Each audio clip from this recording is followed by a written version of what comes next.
வீடியோக்குள்ளே போகிறக்கு முன்னாடி நம்ம சேனலை ஃபஸ்ட் டைமாக பார்க்குறவங்களா இருந்தால் நம்ம சேனலை சப்ஸ்கிரைப் பண்ணி வச்சுக்கோங்க, பெல் பட்டனை கிளிக் பண்ணிக்கோங்க. அப்போ தான் நம்ம போடுற ஒவ்வொரு புது வீடியோவும் உங்களுக்கு நோட்டிஃபிகேஷன் முன்னாடியே வரும். நம்ம இதில் என்ன பார்க்க போகிறோம்னா எம்ஐயோட போர்ட்டபிள் எலக்ட்ரிக்கல் ஏர் கம்ப்ரஸர் தான் பார்க்க போகிறோம்.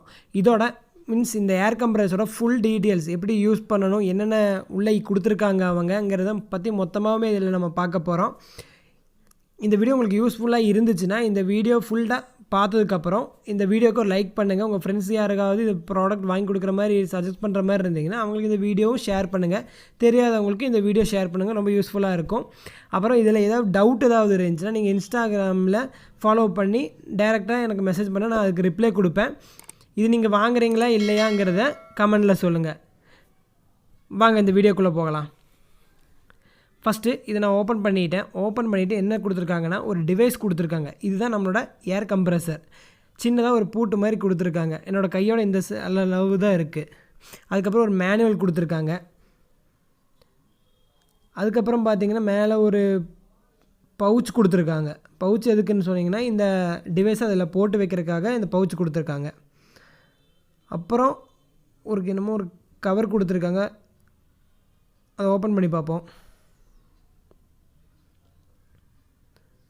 இதில் என்ன இருக்குன்னா சார்ஜிங் கேபிளும் வேறு 2 இதுவும் கொடுத்துருக்காங்க. நீடில் மாதிரி ஏதோ கொடுத்துருக்காங்க. இது எதுக்கு யூஸ் பண்ணுவோங்கிறத நம்ம பின்னாடி பார்க்கலாம். இந்த பவுச் நல்லா இருக்குது. இந்த இவ்வளோ ஐட்டம் தான் இந்த டிவைஸோடு வந்துருந்துச்சு. அந்த பாக்ஸ்குள்ளே இருந்த எல்லாமே நான் எடுத்து வெளியே வச்சுருக்கேன். இது இவ்வளோ ஐட்டம் தான் அந்த பாக்ஸ்குள்ளே இருந்துச்சு. இதை எப்படி ஓப்பன் பண்ணலாங்கிறத பார்க்கலாம் வாங்க. அந்த ரெட் கலர் மார்க் இருக்கிற இடத்த அப்படியே ப்ரெஸ் பண்ணி இழுத்திங்கன்னா அது அப்படியே ஓப்பன் ஆகும். அதை ஓப்பன் பண்ணால் மட்டும்தான் நம்ம டிவைஸே ஓப்பன் ஆகுது.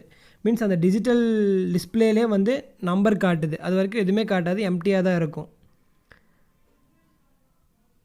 இந்த லெஃப்ட் பட்டன் இருக்குது பாருங்கள், இதுதான் டார்ச்சு. அந்த லெஃப்ட் பட்டனை நீங்கள் கிளிக் பண்ணிங்கன்னா டார்ச் எரியும். நான் இப்போ பண்ணுறேன் பாருங்கள். அதை கிளிக் பண்ணிட்டேன், ஒரு தடவை ப்ரெஸ் பண்ணேன், டார்ச் எரியுது. இது நைட் நேரத்தில் யூஸ் ஆகும். நம்ம இருட்டில் ஏதாவது மாட்டிக்கிட்டோம்னா அந்த டைமில் இது யூஸ் ஆகும். அப்புறம் இந்த சென்டர் பட்டன் தான் ஸ்டார்ட் பட்டன் நினைக்கிறேன். இது பிஎஸ்ஐயில் இருக்குது. பிஎஸ்ஐ தான் நம்ம நார்மல் இங்கெல்லாம் நம்ம யூஸ் பண்ணுறது பிஎஸ்ஐ தான். பிஎஸ்ஐங்கிறது பார்த்திங்கன்னா பவுண்டு பர் ஸ்கொயர் இன்ச்சு. அதுதான் நம்ம இங்கே நார்மலாக யூஸ் பண்ணிகிட்ருக்கோம். அப்புறம் பார்த்திங்கன்னா பார் இருக்குது, கேபிஏன் இருக்குது, கிலோ பாஸ்கல் பார்ஸும் அதுவும் கொடுத்துருக்காங்க. எது உங்களுக்கு தேவையோ அதை நீங்கள் யூஸ் பண்ணிக்கலாம். பிஎஸ்ஐயா, பாரா, இல்லை கிலோ பாஸ்கலா, இது வேணால் யூஸ் பண்ணிக்கலாம். இந்த ரைட் பட்டன் பார்த்திங்கன்னா லாங் ப்ரெஸ் பண்ணிங்கன்னா அந்த நான் சொன்னேன் இல்லையா, அந்த பாரு பிஎஸ்ஐ அது சேஞ்ச் ஆகும். 1 டைம் ப்ரெஸ் பண்ணிங்கன்னா ஃபஸ்ட்டு சைக்கிள் இருந்துச்சு, அதுக்கப்புறம் ஸ்கூட்ரு வந்துச்சு, இப்போ காரோட இதில் இருக்குது. இந்த லெஃப்ட் சைடில் இருக்கும் பாருங்கள், காரோட சிம்பிள், அந்த சிம்பிளில் இருக்குது. 1 ப்ரெஸ் பண்ணிங்கன்னா பால் அடுத்தது. இப்போ இங்கே பிஎஸ்ஐன்னு காட்டுது. நீங்கள் லாங் ப்ரெஸ் பண்ணுங்கள், அது சேஞ்ச் ஆகணும்னா லாங் ப்ரெஸ் பண்ணிங்கன்னா அடுத்தது பாருக்கு போயிடும். பாருங்கள், இப்போ பாருக்கு போயிடுச்சு. அதுவே மறுபடியும் லாங் ப்ரெஸ் பண்ணால் கிலோ பாஸ்கலுக்கு போயிடும். இப்போ நம்ம யூஸ் பண்ணுறது அதிகமாக இங்கே நம்ம தமிழ்நாட்டில் அதிகமாக யூஸ் பண்ணுறது பிஎஸ்ஐ தான். அதுக்கு சேஞ்ச் பண்ணதுக்கப்புறம் எப்படி யூஸ் பண்ணலாங்கிறத பார்க்கலாம். அது சேஞ்ச் பண்ணியாச்சு. இதை 1 டைம் ப்ரெஸ் பண்ணோடனே அங்கே சைக்கிளுக்கு போயிடுச்சு. இன்னொரு டைம் ப்ரெஸ் பண்ணோடனே பைக்கு, காரு, பால்னு அப்படியே மாறிடுச்சு. இப்போ பிஎஸ்ஐ நான் செட் பண்ணிவிட்டேன். இப்போ நான் ஸ்கூட்டருக்கு எப்படி வைக்கிறதுங்கிறத காட்டுறேன். இதுதான் நம்ம சார்ஜ் எந்த லெவலில் இருக்குங்க இண்டிகேட் பண்ணுற லைட்டு. இது ஃபுல் சார்ஜில் இருந்தால் ஒயிட் கலரில் இருக்கும். இதை அப்படியே ப்ரெஸ் பண்ணிட்டீங்கன்னா அவ்வளோதான், டிஸ்பிளே ஆஃப் ஆகிடும். இது அதோட சிஸ்டம். இது சார்ஜிங் கேபிள் போர்ட்டு. அதை ஓப்பன் பண்ணிவிட்டு நார்மல் நம்ம இந்த டைப் தான், சி டைப் கிடையாது, நார்மல் டைப்பு. இந்த நார்மலாக எல்லாத்தையும் யூஸ் பண்ணுற மாதிரி டைப்பு தான், ஈஸியாக இருக்கும். சார்ஜிங் கேபிள் அவங்களே கொடுத்துருக்காங்க.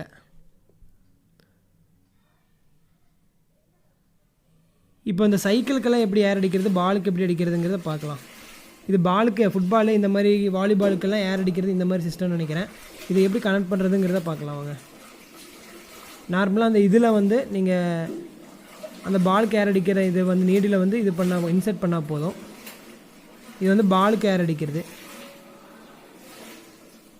இது நான் ஸ்டார்ட் பண்ணி காட்டுறேன் பாருங்கள். ஓரளவுக்கு சவுண்ட் இருக்கும். சவுண்டெல்லாம் வந்து பார்த்திங்கன்னா என்ன சொல்கிறது, லைட்டாக ஒரு கம்ப்ரஸர் ஒரு சவுண்டு கொடுக்கும். அது நான் சைக்கிளோட இதை போட்டு நான் உங்களுக்கு ஆன் பண்ணி காட்டுறேன். இதுதான் சைக்கிளுக்கு நம்ம இதை வச்சு தான் இதை வச்சு தான் நம்ம ஏர் அடிக்க முடியும். அதை நான் இன்செர்ட் பண்ணுறேன். நல்லா ஓரளவுக்கு நார்மல் டைட்டாக நீங்கள் கொடுத்துருங்க, அப்போ தான் லீக்கேஜ் இல்லாமல் இருக்கும். கொடுத்துட்டு இந்த டிவைஸில் சென்டர் பட்டன் கிளிக் பண்ணால் இது ஏர் கம்ப்ரஸர் ஸ்டார்ட் ஆகிடும்.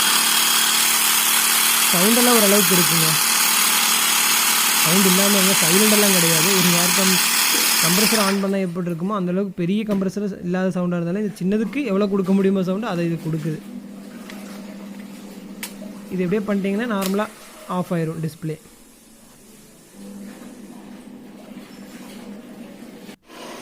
இப்போ இதை எப்படி யூஸ் பண்ணலாங்கிறத வந்து நான் எம்டி டியூப்பில் உங்களுக்கு நான் காட்டுறேன். ஃபஸ்ட்டு அந்த எம்டி டியூப்பில் உங்களோட அந்த ஏர் கம்ப்ரஸரை ஃபிட் பண்ணுங்கள்.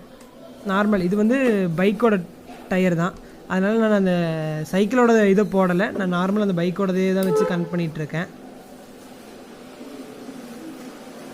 மீடியம் டைட்டை கொடுத்துருங்க. இது நார்மல் வண்டிக்கெல்லாம் நீங்கள் பண்ணுற மாதிரி சம்டைம்ஸ் உங்கள் வண்டியில் ஆல்ரெடி ஏர் இருக்கும். அப்படியா இருந்தால் எவ்வளோ ஏர் இருக்குது இந்த டயர்லங்கிறத ஃபஸ்ட்டு இண்டிகேட் பண்ணிடும். அதுக்கப்புறம் பேலன்ஸ் நீங்கள் செட் பண்ணி அடித்தா மட்டும் போதும். இப்போ எம்டியாக இருக்கனால 0 காட்டுது. நான் 26ன்னு ஃபிட் பண்ணிவிட்டு ஸ்டார்ட் கொடுக்குறேன். நான் ஜஸ்ட் இது எப்படி யூஸ் பண்ணலாங்கிறத வந்து காட்டுறதுக்காகவும் டயரில் எப்படி ஏர் இதாகுதுங்கிறத காட்டுறதுக்காக மட்டும்தான் நான் இதை காட்டுறேன் உங்களுக்கு. ஃபுல்லாக ஏர் எடுத்துருங்க, மீன்ஸ் நார்மலாக டயர்லாம் அடிக்கிறதாங்க ஏர் எடுத்துருங்க. ஜஸ்ட் உங்களுக்கு காமிக்கிறதுக்காக மட்டும்தான் இதை நான் பண்ணேன். பைக்கில் எப்படி அடிக்கிறதுங்கிறத நான் அடுத்த இதே வீடியோவில் லாஸ்ட்டில் வரும், அதையும் நான் சொல்லிடுறேன். இங்கே நம்ம ஏர் அடிக்கிற மாதிரி இருந்தால் நார்மலாக பிஎஸ்ஐயில் ஃபிட் பண்ணால் போதும், மீன்ஸ் அந்த ஆப்ஷனில் வந்து நீங்கள் கொடுத்தா போதும். அதுக்கப்புறம் நீங்கள் பைக்கில் வந்து ஃபிட் பண்ணிக்கலாம். பைக்கில் ஃபிட் பண்ண உடனே உங்களோட ஆல்ரெடி ஏர் இருக்கிற மாதிரி இருந்தால் எவ்வளோ ஏர் இருக்குங்கிறது இதில் இண்டிகேட் பண்ணிடுது. இப்போ எனக்கு காட்டுது பாருங்கள் 28% இருக்குங்கிறது வந்து பிஎஸ்ஐயில் அது காட்டுது. என்னோடய ஃப்ரண்ட் டயர் பார்த்தீங்கன்னா 29 தான். அப்போ நான் ஸ்டார்ட் கொடுத்துட்டு 29 இப்போ ஆயிரும். அப்போவே இந்த அதே ஆட்டோமேட்டிக்காக கட் ஆஃப் ஆகிடுச்சு. இந்த ப்ராடக்ட்டோட லிங்க் நான் டிஸ்கிரிப்ஷனில் கொடுத்துருக்கிறேன். அதே மாதிரி இந்த ப்ராடக்ட் ஆல்ரெடி இருக்கிறவங்களா இருந்தால் இதை சேஃபாக வச்சுக்கணும்னு நினைக்கிறவங்களா இருந்தால் அதோட கேஸோட ஒரு லிங்க்கும் நான் இந்த டிஸ்கிரிப்ஷனில் கொடுத்துருக்கேன். வேணுங்கிறவங்க செக் பண்ணி பார்க்கலாம். இந்த வீடியோ உங்களுக்கு யூஸ்ஃபுல்லாக இருந்தால் இந்த வீடியோக்கு லைக் பண்ணுங்கள், நம்ம சேனலை சப்ஸ்கிரைப் பண்ணுங்கள், பெல் பட்டனை கிளிக் பண்ணுங்கள். Thank you friends.